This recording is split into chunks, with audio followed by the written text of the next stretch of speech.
they join.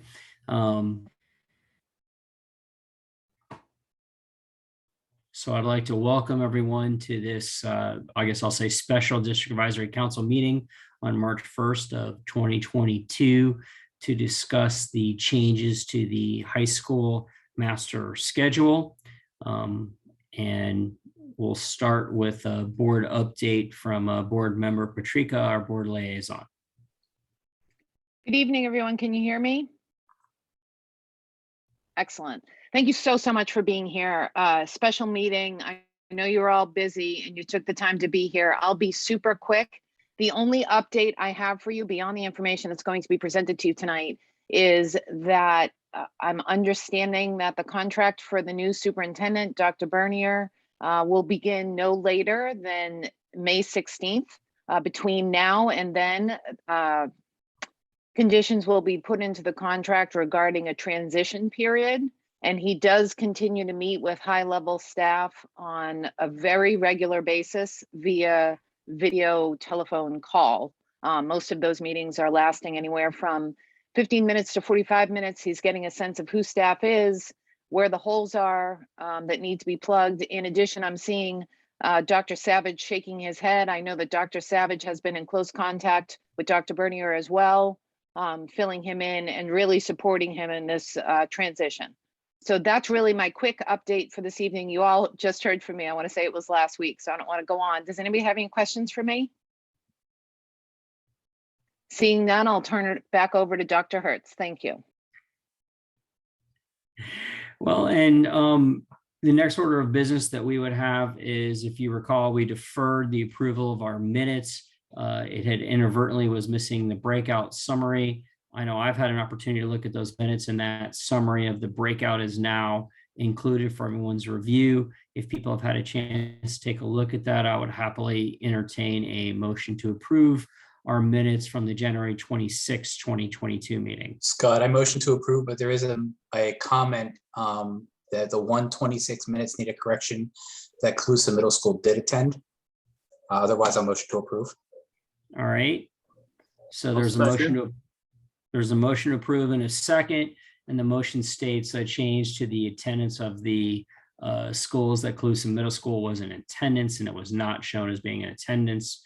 So it would be moved from the not represented to represented. Does anyone have any discussion or other comments on the minutes?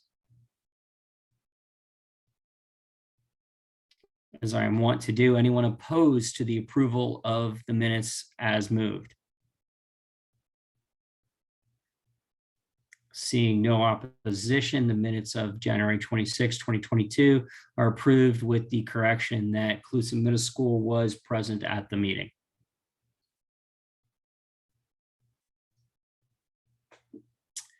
That would normally move us to, and the order of our agenda is having public comment. Tonight, what I think we're going to do, based on the nature of the topic and some of the issues that are going on and things happening in social meeting, so we're going to reserve public comment until immediately after the presentation, but prior to us engaging in full discussion. So we're going to let them give the presentation. That way, any members of the public will also see the full presentation to address some of the issues that have arisen. I know I've seen posts on Facebook with the YouTube video from Dr. Savage, people raising some particular concerns about IB students as well as Cambridge and arts students. I know that they've got some details on that for us. I see we have Mr. Engelhardt here, our principal of one of our schools, with that. So I'm sure he's going to pay a lot of attention. I know I represent North Fort Myers High School, which is the Academy of the Arts and a Cambridge school. So I'm very curious to see the full explanation of those slides. And so with that understood, I think it would be more beneficial to let the presentation happen, then let any public comment from any non-DAC members occur prior to getting the feedback and information from the DAC members. So with that said, I think I'll turn it over to Dr. Savage and his team to do that presentation. Thank you, Dr. Hertz. Thank you very much for the opportunity and for the structure to support that. Just want to, before I get started, just want a big thank you to Dr. Spiro and his team, who really have, this has been over a 2-year journey for them. But I also want to thank the members of DAC for allowing us this special meeting, this opportunity. I'd requested when it became evident that this was going to be a change we were looking to make. The first group that I had suggested I really wanted to meet was with DAC.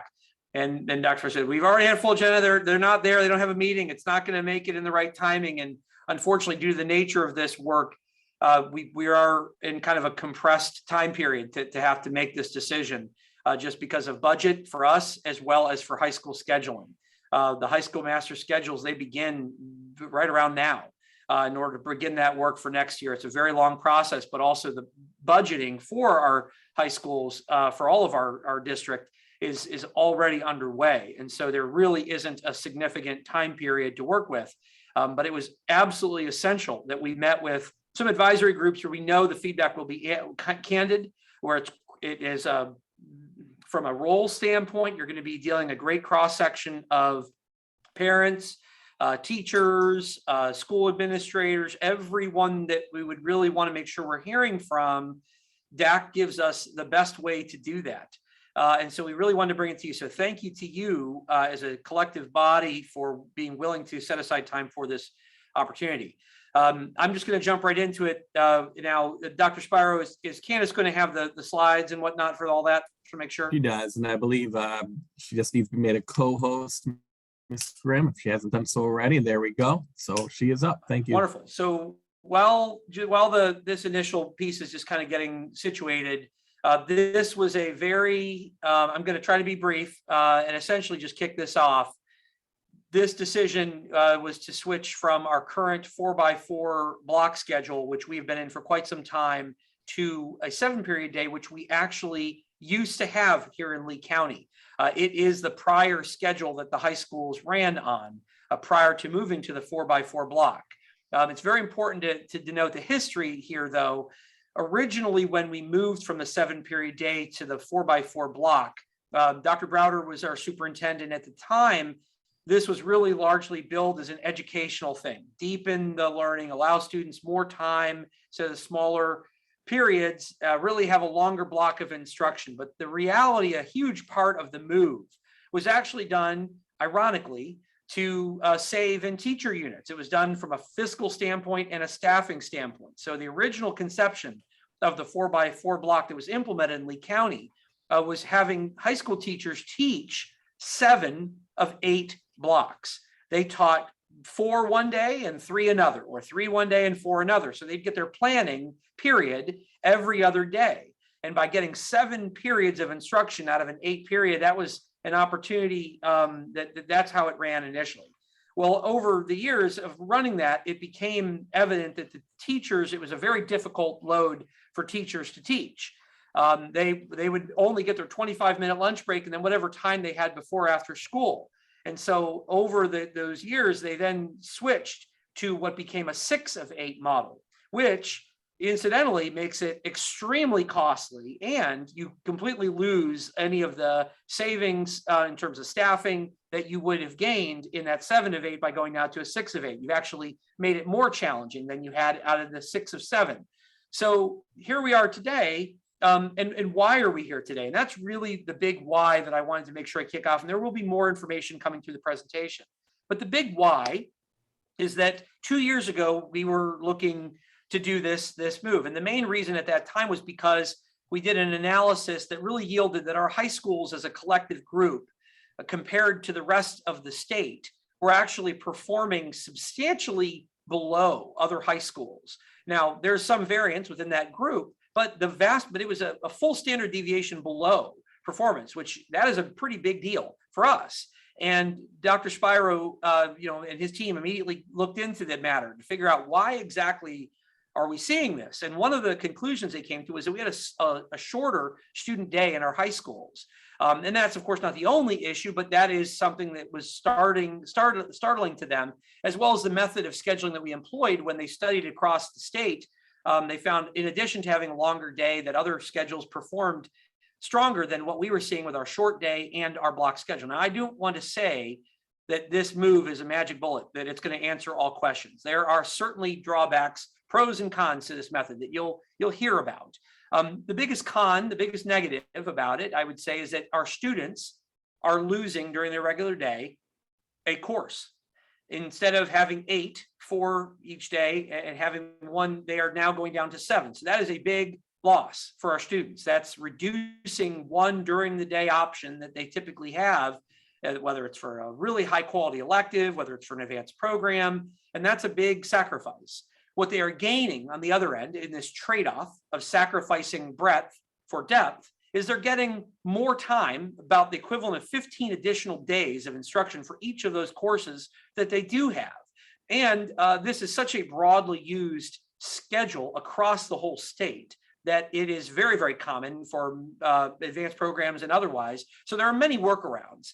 And so that's something that we're going to get into, of what those sample schedules look like for A students, art students, and IB. But I don't want to sit here today and say that this is all just being done strictly because of that one reason.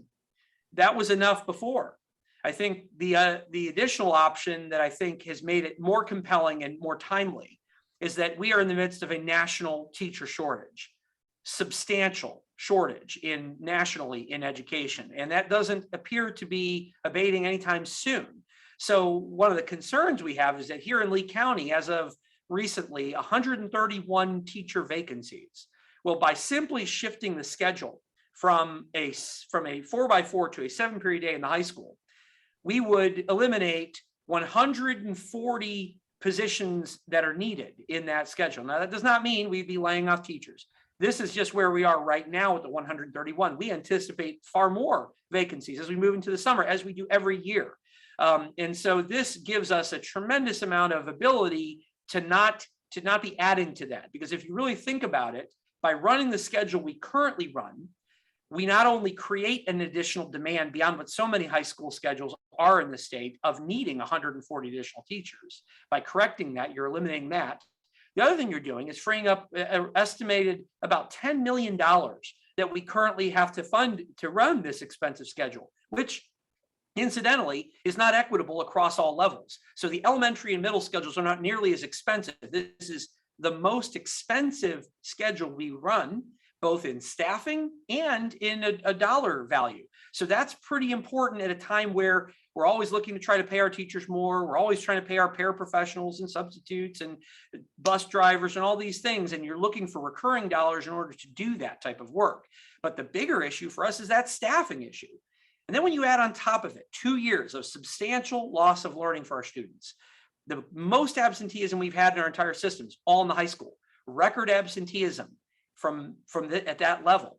And our high school students, while our elementary and middle are going to have a long road ahead to try to recover all of the lost learning that we've had, our high school students have even less time to do it. So deepening that opportunity for all 7 courses that they do take to get an additional 15 days of instruction out of that. And for some of our advanced program students, it will be simply taking additional courses virtually, as many of our students currently do, before school, after school. There are other methods that we're going to be going into. But I wanted to give you that big kind of kickoff of the critical why.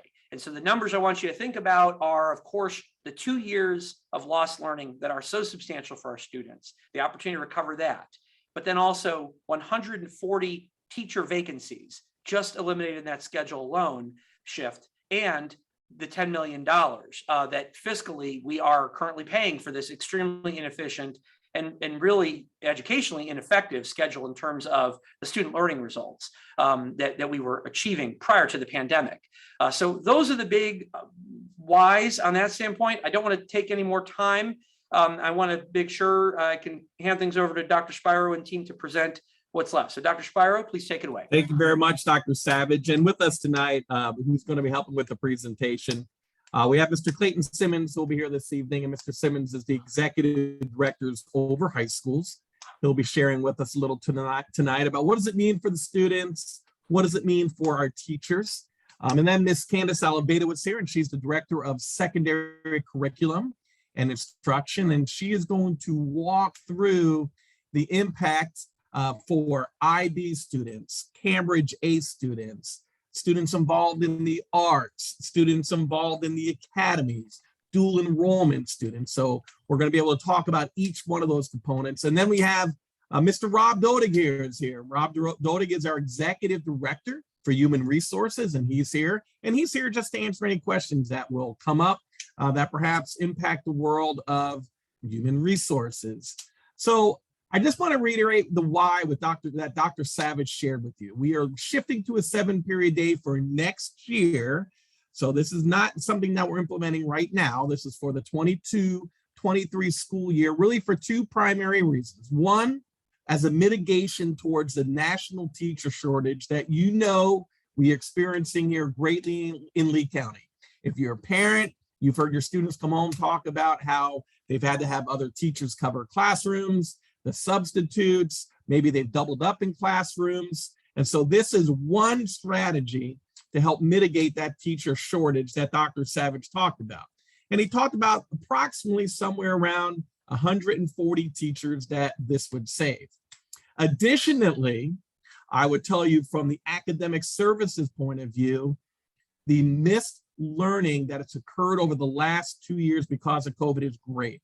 And if you're a teacher, you know the reality of that missed learning. And for those of us like myself, who also track attendance on a daily basis, we just had last week at our DAC meeting, we just had that whole attendance and wellness presentation. And we are even to this day still struggling to get kids to come to school. So we know that there is missed learning that's occurring. And we need to have various strategies to address that missed learning. This is one. And Dr. Savage said, it's not a magic bullet. You are right. This is not a panacea that's going to magically all of a sudden change everything in the world of high school. But it's one strategy of many that we're looking to implement as we address missed learning. So what does this mean? It means that if I'm a student, if I'm a kid, and this is about students, if I'm a student, I get to see all of my teachers every single day. And that way we're able to address. If the kid's absent from school, that doesn't mean it takes multiple days before they get to see that teacher again. That means I get to see that teacher the very next day. This also means for students, it means that I am gaining about 720 minutes, which is about 15 additional days of instruction per course. And then of course, we talked about responding to the teacher shortage. That means about roughly 140 fewer teachers. That means if I'm a teacher in high school and I've been covering classes, giving up my planning period, taking on extra students in my class, this is hopefully going to help combat that. It's not going to solve the teacher crisis. It's a national crisis, but it certainly is a step to address the teacher crisis in many ways. So Mr. Simmons is going to jump on here and he's going to talk to us. Okay, so if I'm a student, what does this mean for me? Clayton? Thank you, Dr. Spiro. So if I'm a high school student next year, what's the day going to look like for me? Like we've said before, students are going to see all of their teachers every day. In our current schedule, in most of our classes, the teachers see their students every other day. They're going to gain some instructional time throughout the year with their teachers in every one of their classes. And then the big one is they're going to shift their course load from 8 to 7 courses. It should make it easier for students to make up their missed work because they will see their teachers the following day. It's going to improve content retention because rather than having gaps in their education, they're going to be able to continue every day with instruction. And it also will go towards reinforcing their routines and organizational structure for the students. And Candace is going to now talk to you. Oh, sorry, I got to show you what the schedule looks like. This is what it'll look like if you're a student next year. There's 7 periods in the day. Each block will be 46 minutes. And depending on the school and the size of the student body, they will have lunch in between 4th and 5th period. Candace? Right. Thank you. So now we're going to actually take a look at some of our advanced academics, arts, and academies. So what does it mean for those students looking at this type of schedule? And we're going to start with the IB schedule first, because in order to get the IB diploma, those courses are taken the junior and senior years. So that's where the courses and the assessments really happen. So what you're viewing on the screen is what a new 4-year progression would look like for our incoming freshmen. You will see that on this schedule, there are elective opportunities every year. At the end of the sophomore year, students will work with their counselors to decide what are they taking their junior year, which will also drive their senior year. Students can take 1 to 2 standard level IB classes and tests, which would open up additional opportunities during their senior year. So you'll notice here that 11th grade schedule, when we get down to the very last block, is we have some opportunities with our theory of knowledge class. IB requires that the students have theory of knowledge on their schedule, both their junior and senior year. So this allows for that to happen. It also allows for some flexibility within there that we can put an elective in with it. Now, while this sets the stage for our rising juniors, because they have not yet chosen their classes and would do so this spring, we really have to talk about our rising seniors. So next year's class of 2023, they have not had the opportunity to engage with the progression the way it will be laid out moving forward. There are some options available for them though. So the first option would be, you heard Mr. Simmons talk about reducing caseload from 8 classes to 7 classes. If they already have all of their required components and they don't want an additional elective piece, they just want to take their theory of knowledge, then they would take their 6 IB classes and their 7th period would be theory of knowledge. Now, if I'm a student though, has been engaged in my electives the last 3 years, and I really want to maintain that elective going into my senior year, I can do that by having a theory of knowledge alternating with my elective courses. So this would be one of those places where on an A day, the student would take theory of knowledge, and on the B day, they would take their elective. Over the course of the entire year, the student would come out with a half of credit from the elective and a half credit of theory of knowledge. We're able to do this again, going back to IB does not have a seat time requirement of how many hours are required for theory of knowledge, but a requirement that it happens over their junior and senior years. And that's the really important piece here. The other piece we wanted to look at is 2 years ago, as you heard Dr. Savage say, when we had talked about this, it was important. Students asked who were in IB programs, is it still possible to participate in arts programs? There are several arts courses that they would like to be able to take. And this on the screen is just a sample progression of what it looks like. So the answer to this is yes, they can still participate in arts programs because they have those electives. You'll notice in that 11th and 12th grade year, we've partnered theory of knowledge with an elective course. Again, allowable in doing so because it's really about being in that class that works on their extended essay and those pieces there. Now for Cambridge, while the IB pathway impacts 4 of our high schools, just going back for a second, that IB pathway impacts Riverdale High School, Dunbar High School, Fort Myers High School, and Cape Coral High School. Cambridge is offered at all 15 of our high schools. So as we look at this pathway here, all 15 of our high schools do offer some form of Cambridge courses. Not all of them are going for diploma programs though. For our students who are looking to earn an Ace Diploma, it's very flexible. They can do this either on a junior track, which you're seeing here on the screen, and they would make a decision during their freshman year around 2 or 3 electives and then 1 or 2 ACE courses. Depending upon what they select as a freshman dictates their sophomore year as well. But for the ACE program, it requires 7 ACE courses and 7 assessments, which they're able to get here. And you'll notice that every year there's opportunities for the student to engage in additional elective courses. Our senior year takes exactly what we just looked at for the junior track, but it adjusts. So now students make a decision in their sophomore year. This is where they're taking those courses and they decide between 1 and 2 electives or 2 and 3 ACE courses.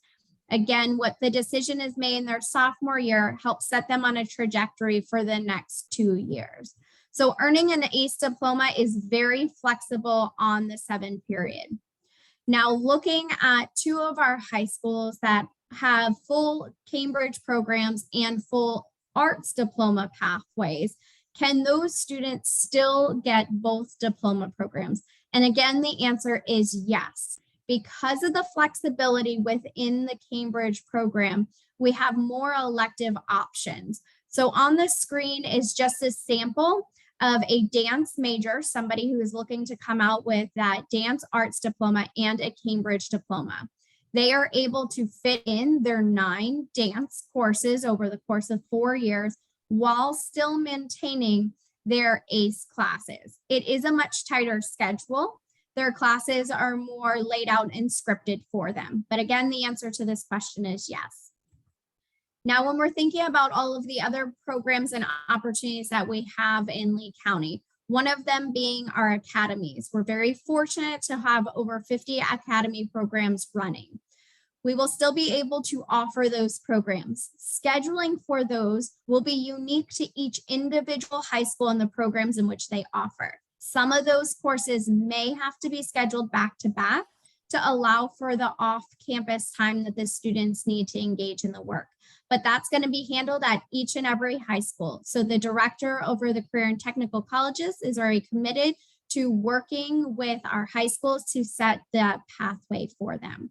The other piece of it, an option that we have even now, is for our students who are looking to go above and beyond, that they would like to take more course offerings. We have our partnership with our Lee Virtual School and Florida Virtual School. So if there is a student who still is looking for an additional opportunity that only happens on side of a high school campus, a core course could be taken through LVS or FLVS. We also have some options around the performing arts. Right there, we're speaking specifically about marching band though.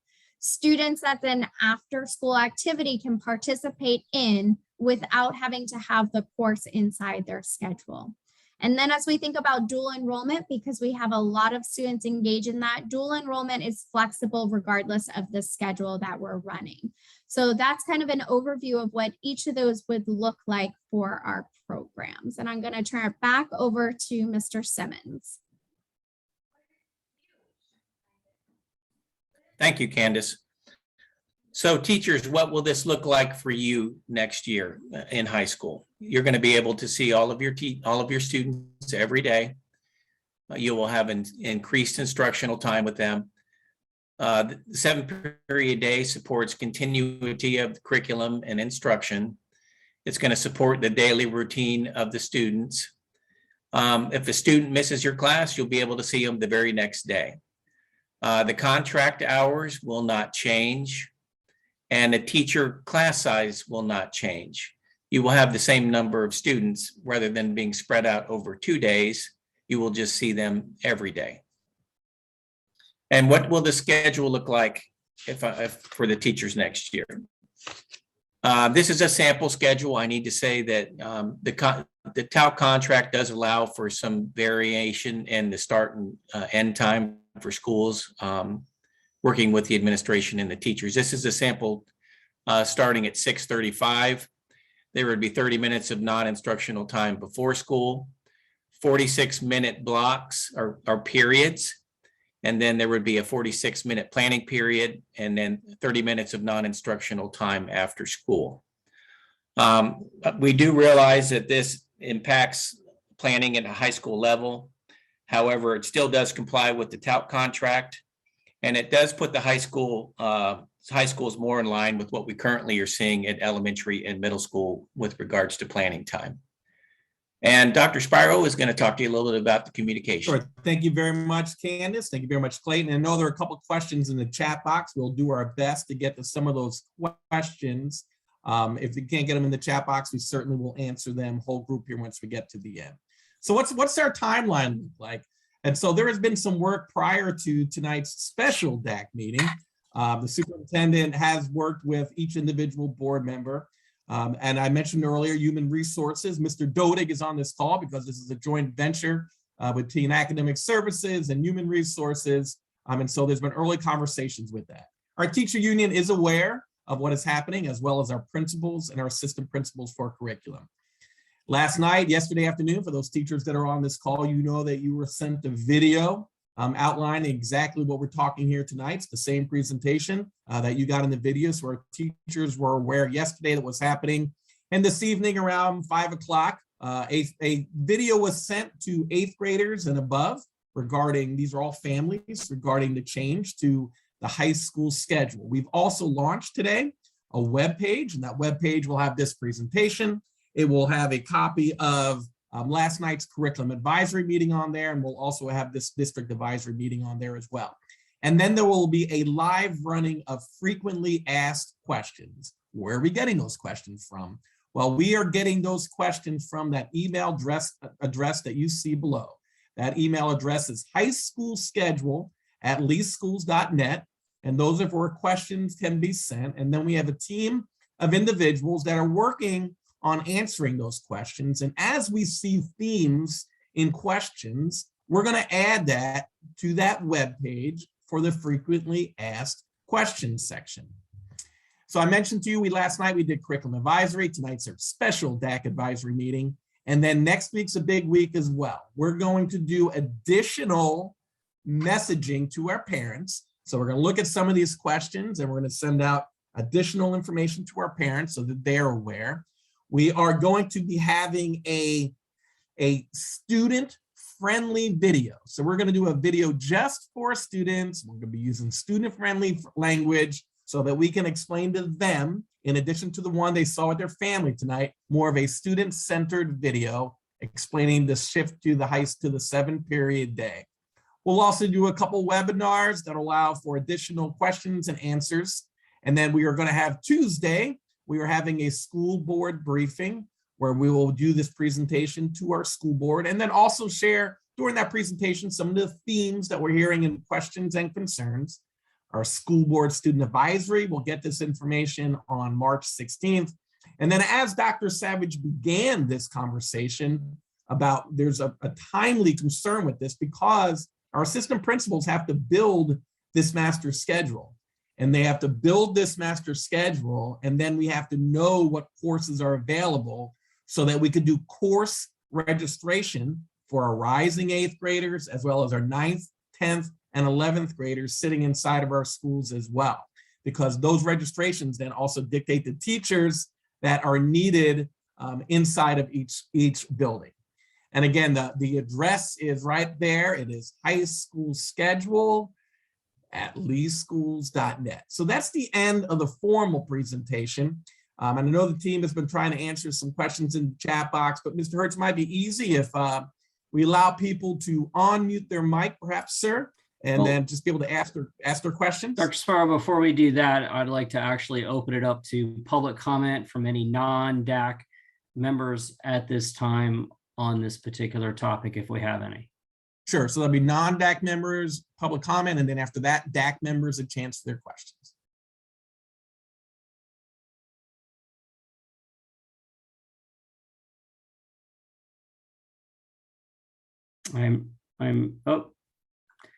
I'm not seeing any non-DAC members stepping forward. So we have a first question from Ms. Powell from one of our DAC members. Thank you. I had just more of a couple of comments, as obviously at this point, this is not really a two-way conversation about are we going to do this, but we are doing it. So just some commentary in that regard to keep in mind after we listen to the presentation. One of them was, so I represent Estero High School. We have a full ACE program there, including diploma tracks for students who are doing it both the junior and senior year, and I think nearly 30 ACE courses. So we do have a lot of options for students there. However, having 2 students in that program, I'm pretty familiar with the fact that it already can be somewhat limiting to them in terms of electives and being able to pursue other interests outside of the ACE classes while they're in high school.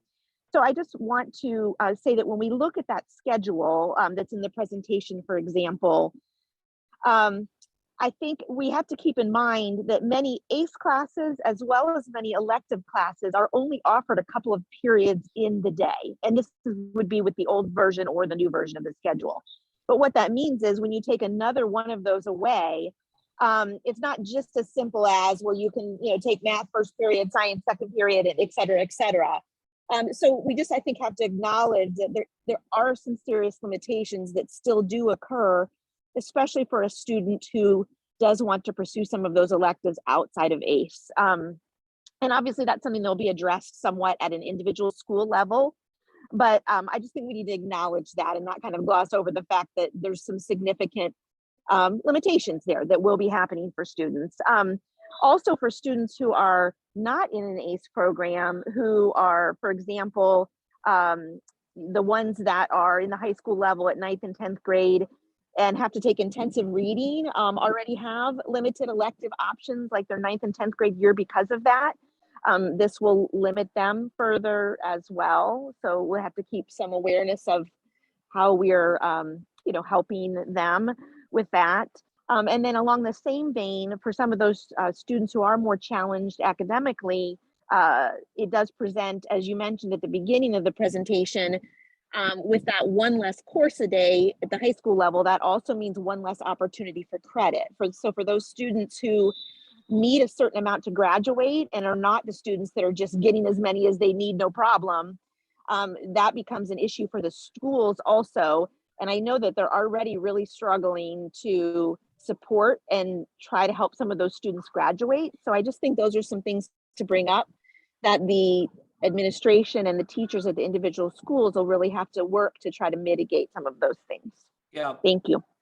Ms. Powell, this is Dr. Savage. Just wanted to validate. I know that you said they were comments, but I want to validate really everything that you just said. So, the irony of needing the kind of the person to open this is that, I've not always been the biggest fan of the 7-period day. I was a student, teacher, admin. So I know both the blessings and the challenges of it. And I would say that some of the ones you articulated are very much some of the same concerns that I've had and that our team has had.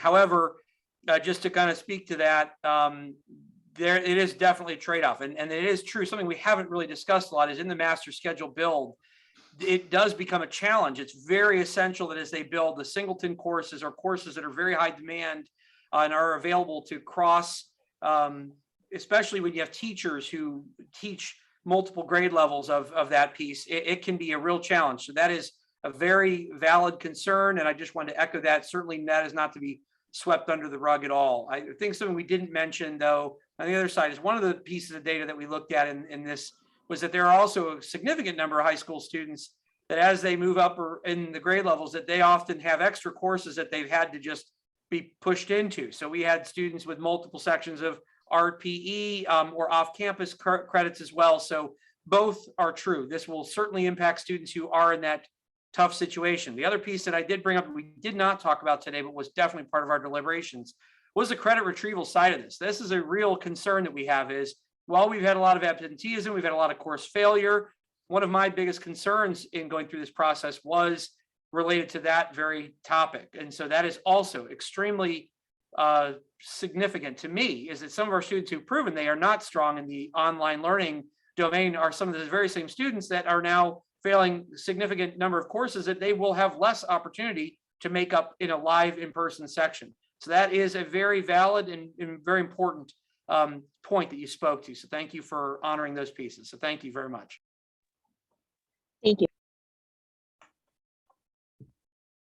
All right, does anyone else wish to make a comment or have a question at this time?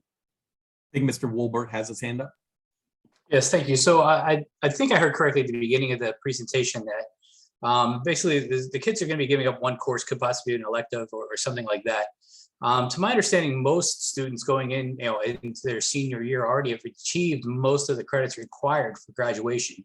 So are they just losing, basically getting shoved into a class like I think was just addressed where they're not going to need? And is that what we're looking at? Is they're maybe losing a class that they really never needed in the first place, that they're going to get more instruction in the core classes that are more important for their graduation requirements and to continue their education? Thank you, Mr. Wolbert. Actually, we have some data. I'm going to ask Candace if she has that in front of her there. We've actually analyzed our students in their senior year. How many of them really do take a full load, or how many of them are off campus? So Candace? So as a district right now, our current seniors, and we pulled this data just at the beginning of February to have the most updated information. 46% of our current seniors take at least one off-campus class. Many of them also take two. So going back to your point, and yes, you heard Dr. Savage say it, they are taking additional classes that they may not necessarily need, or they're choosing to be off campus. The high school graduation requirement for that standard diploma is 24 credits. So right now they have the opportunity to engage with 32 credits. This will shift us to 28 credits. So students still have the opportunity to earn one additional credit each year than what's required. Ms. Howell? Thank you. Sorry, I'm on my phone today. Hopefully you can hear me. Can you hear me? Okay, good. I haven't been a high school teacher in 3 years. I switched to elementary 3 years ago. But when I was a high school teacher, I know that the requirement for teachers was the district basically told teachers they had to have, for example, a bell ringer at the start of class, an exit ticket at the end of class to do a lesson check. And then of course the I do, we do, in the curriculum. Just wanted to know if any thoughts or comments can be made about how that's going to be done for next year. And I know because I've done the 7 periods a day, but how the district was going to roll that out for teachers to be able to somehow tweak that, because I'm thinking, okay, 5 to 10 minutes in the bell ringer, 5 to 10 minutes in an exit ticket, that's eating up a lot of a 46-minute class time. So just curious how, if you guys have thought about that and how that was going to roll out for teachers, or if that's been considered as far as like, if it's going to be a requirement from the district for the teachers to still do something like that. Thank you, Grace. That is a really thoughtful question.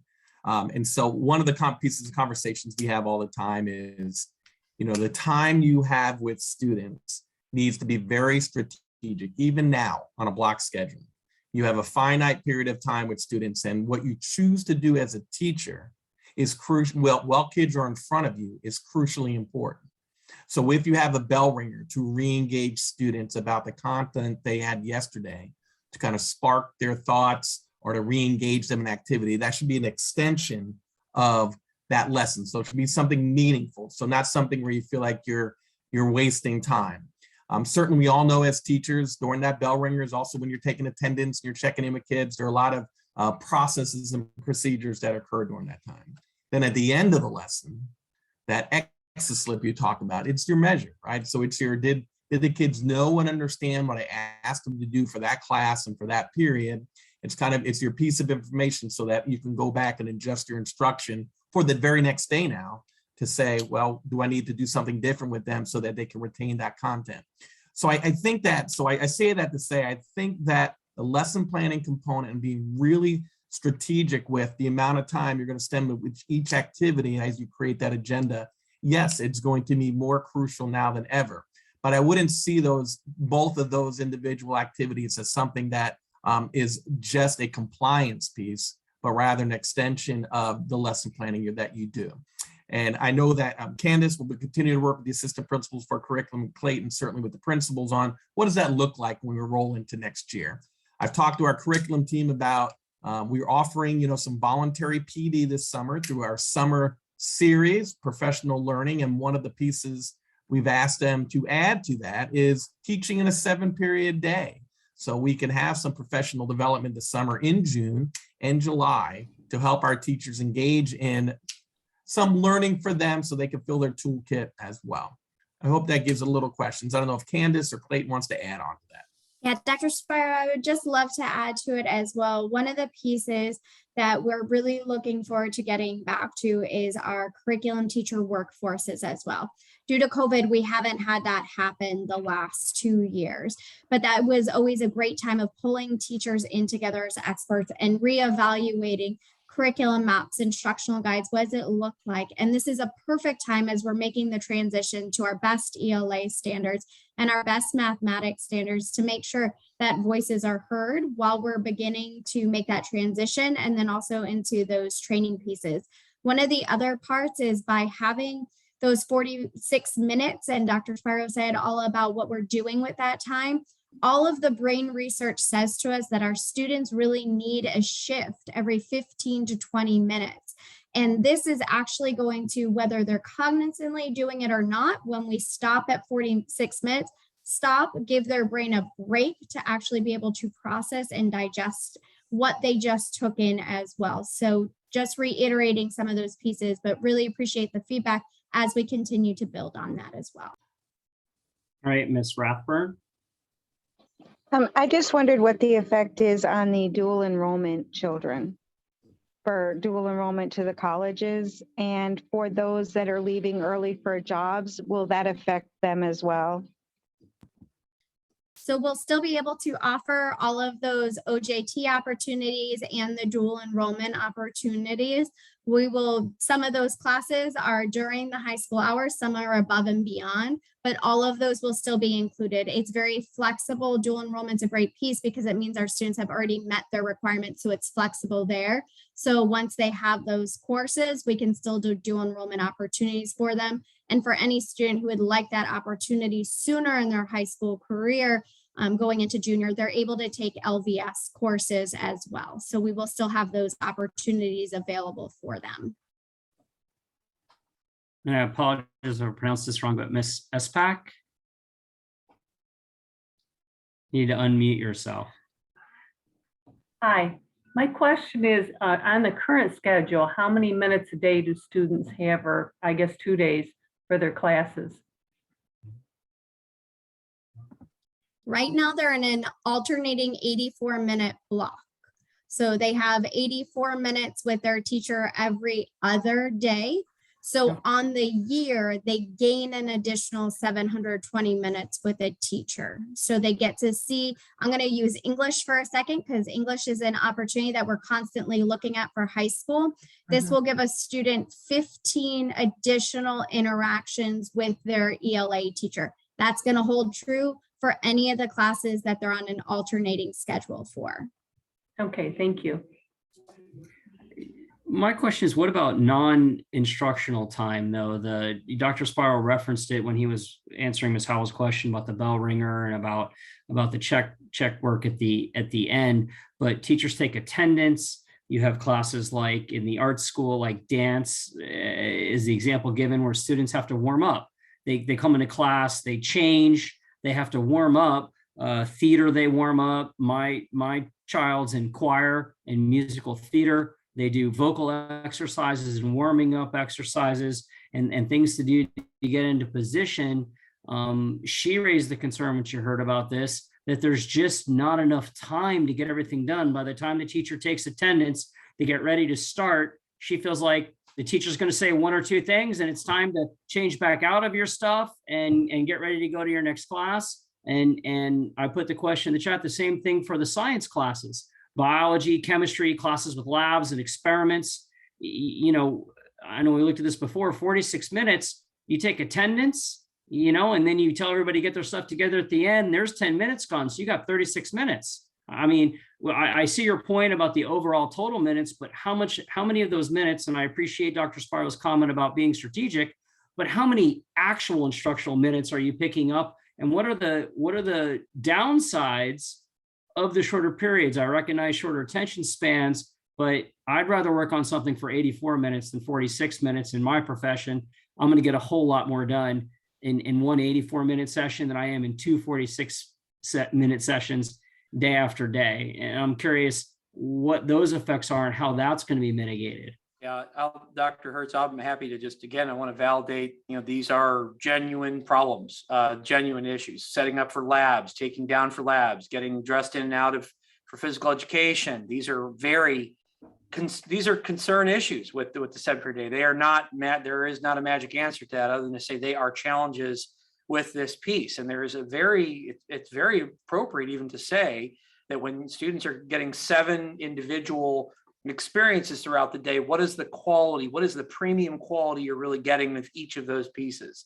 Those are all valid concerns. And again, one thing we haven't talked about is the additional time in transition, the amount of time between classes, and how that too can be a challenge. More opportunities for students to yes, take a quick mental break, but it's also opportunities for people to get in trouble. It's a lot of additional time. One thing that we have attempted to do that we haven't, I don't believe we've mentioned here is one of the things that we're currently bargaining is to potentially extend an additional 30 minutes for our students. If that were to happen, that supplements some of that time within the class periods. That's an opportunity to increase that time to get a little bit more value out of that real prime time.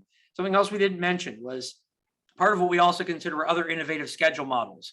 One that worked very well for when I was a middle school principal was the 5x5 schedule. It was a phenomenal schedule. It kind of was the best of both worlds because you had the opportunity to give kids who needed a lot more instruction that they could have ELA and math daily for a longer period of time. But if they didn't need that, then they didn't have to do that. They could get more advanced coursework, more career academies. The problem that we had in our current situation where we were was from a bargaining standpoint, from a schedule standpoint, we have an 87-day semester. So a lot of these other options, more innovative schedules, were not options for us for next year. Certainly in future years, they would be something we could look at. But it just under the time constraints that we had, this became one of the best options available, even though there are absolutely these challenges that you've And Mr. Hertz, if I can add as well, one of the pieces that we have been looking at in curriculum and we'll continue to work on it as well is the way we set up our science and our labs. A lot of times what's happening right now inside the classrooms is there's instructional pieces with that hands-on component because they have the 84 minutes to be able to do so. When we're looking at the way our curriculum is laid out, reimagining on the first day you see your kids on a Monday, I'm delivering that direct instructional piece. And on the Tuesday, we're doing the lab. And on the Wednesday, we're debriefing it. So we need to restructure the pieces as well. And we will engage teachers when we do those curriculum workforce pieces. In addition to the arts, we have been working with our arts teacher. And what's interesting is you mentioned choir. And one of the things that a choir teacher stated is on the days that they have performances and they're able to practice with their students that day and they have the course that evening, inevitably they sound better versus if there's a day in between that performance because they didn't have that ability to warm up. So kind of that retention of it.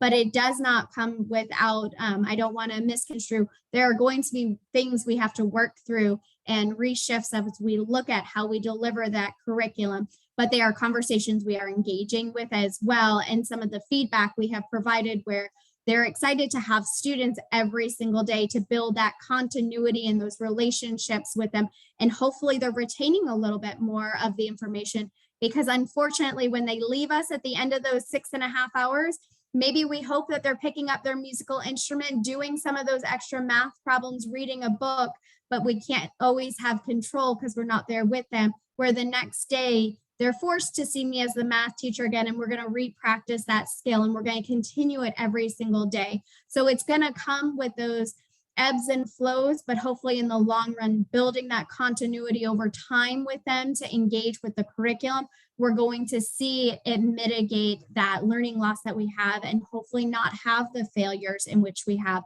And they'll be focused in on 7 courses and trying to spread over 8 right now. All right, we have Miss Yvonne. Hi there.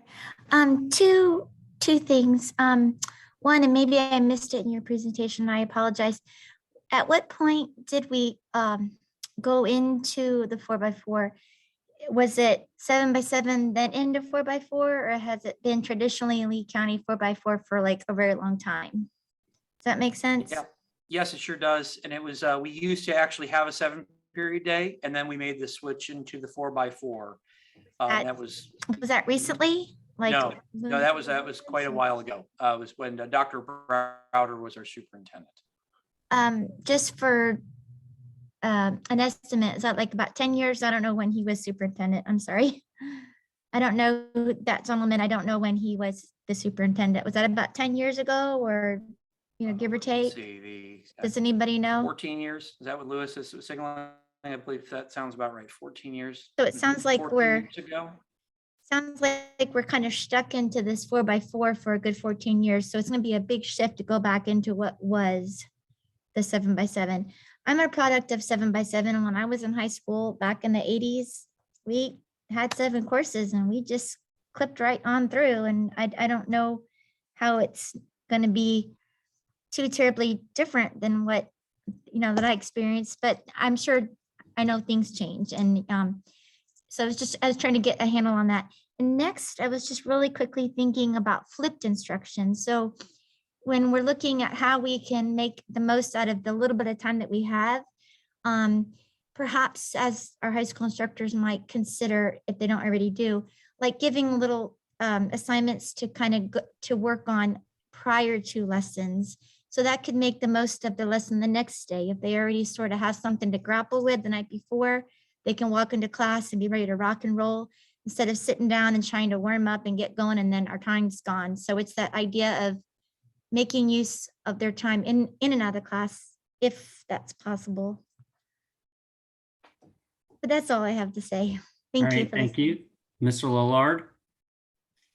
I just wanted to say that I agree with it and what you were saying. And one of the main things there is communication, as far as teachers being able to know how to teach it. If it's been 14 years, which I think it has been, some teachers have not taught in a 7 period. They've taught 4x4 only. They may have been instructed in the 7x7, but in being instructed and teaching are two different concepts.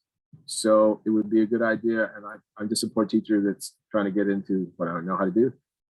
Perhaps having some, like Dr. Spiro has offered 2 summer sessions, but maybe having something more, which is giving more teachers the opportunities to understand prior to teaching this coming year, so that they have ample opportunity to begin to construct their own concepts. Because I know for me, I have to think about it more than 1 or 2 times and actually sit and plan.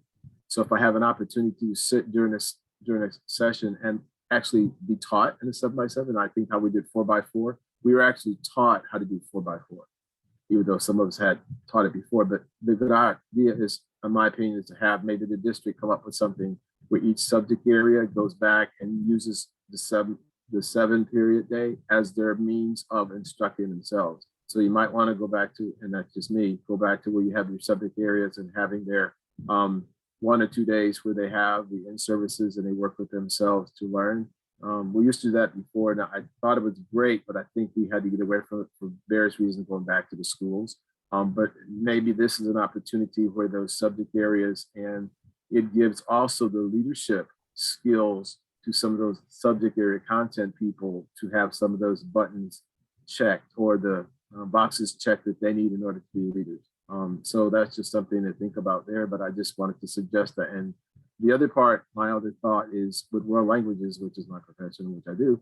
I had Dr. Savage had mentioned about the IB would be a template for world languages. I'm guessing that's what you were saying, that it would be a template for other schools. So I just want to put that out there, that to suggest to schools that have maybe only consider 1 or 2 years, that the 4 years for the biliteracy seal, they would need 4 years in order to do so. And maybe they can do a year or 2 virtual, but on the other hand, that doesn't work as well. So maybe 4 years in the school itself, the school setting. But I wanted to throw that out there to make sure that the biliteracy seal, which is what I push, would be possible to achieve. And I don't want to see that kind of like pushed by the wayside. So yeah, Mr. Lowe, thank you very much. And I just want to validate again, that your instincts are right on. The IB protects the world language component, the 4 consecutive years, and so I believe that is for the biliteracy, the seal of biliteracy. That is, I think, the foundational element of it. Obviously, they have to pass other assessments as well to qualify and whatnot. But I believe that was what I meant by that, was to show how it can be protected and as part of a curricular layout. But I'll defer to the curriculum. The other thing you mentioned that I think is so powerful is just about professional development. No one schedule is the panacea, as Dr. Spire said earlier. All of them have their pros and cons. Teaching in the 84-minute block, I think in many ways is just as hard as teaching in this condensed period of time. Having taught in both of them, really the professional development that is commensurate to be successful, that is on us. We have an obligation, as Clayton already mentioned in the chat, we will be adapting our curriculum guides. All the work that we do will certainly shift to support these models, but the professional learning is essential for all of our teachers to to maximize these best practices, not just during the day, but outside of school hours too. My concern has been teacher assigning homework, you have to be very judicious about the type of work, the volume of work you're assigning, what's the intentionality behind it, what learning must occur during the school, and what is intended to supplement. So there's a whole body of learning that has to occur even outside of school hours as well, so that it's used maximally. And thank you also for Candace for filling in a lot of the gaps on what I'd said earlier. So thank you. I was going to offer you, Dr. Savage or Dr. Spiro, a chance to sort of sum up, and it sounds like you kind of just did. I don't know if you have anything to add. After that, I think you kind of summarized some of the comments. I know Dr. Spiro and his staff will keep this together and put a summary in the minutes for us to review and for the board to see. I think we're kind of coming to the end. I haven't seen any other. Oh, I'm sorry. I see Ms. Stalley raised her hand. Why don't we get one more comment before we wrapped it up? Okay, I apologize, but would it be possible to have a breakdown of how it's determined that the class sizes are going to remain the same despite the fact that we are saving the need for roughly, what, 140 teacher positions? Is that what we said?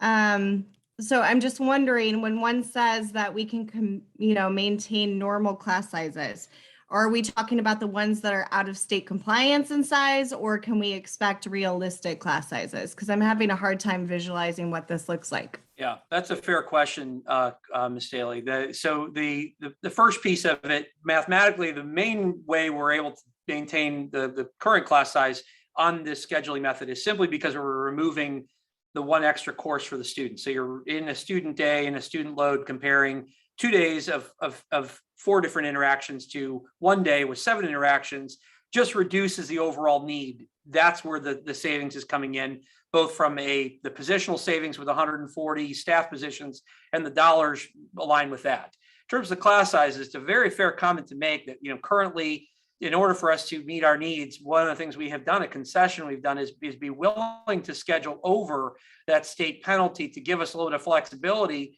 and then potentially have a threshold of penalty payments that we would potentially have to make.